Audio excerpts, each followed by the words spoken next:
Aku mung iso nunduk nyawang bapak ibumu sing ora matro.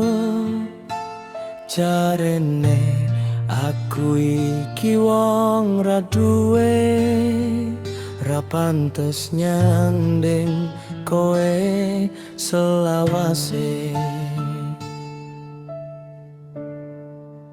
Ngapurane aku dudu wong mulya sing duwe duit lan bondo, nanging tresnoku dudu tresno palsu, bakal tak bukteke nganggo keringat lan lakuku.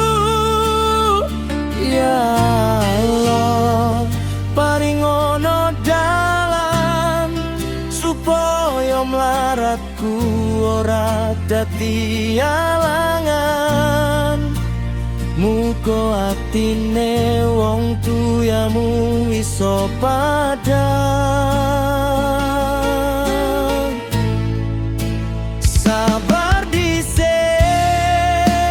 Cahayu, aku isih berjuang kanggo restu.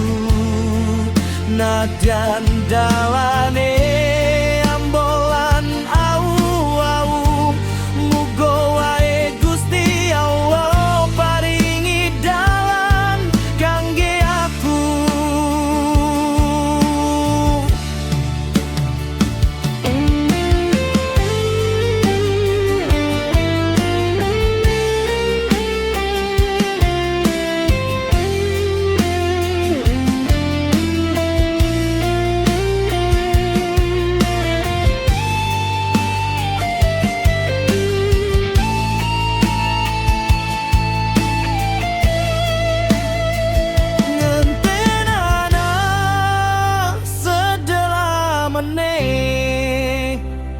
Tresnaku ora bakal mampir rono rene,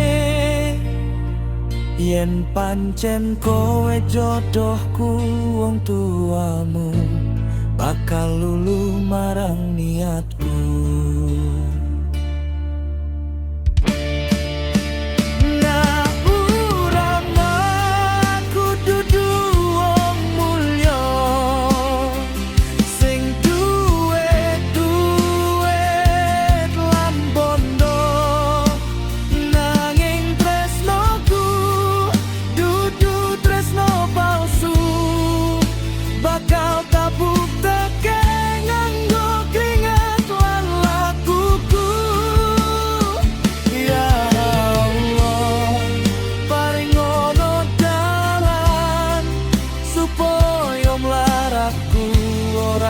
Dadi alangan, muga atine wong tuyamu iso padhang.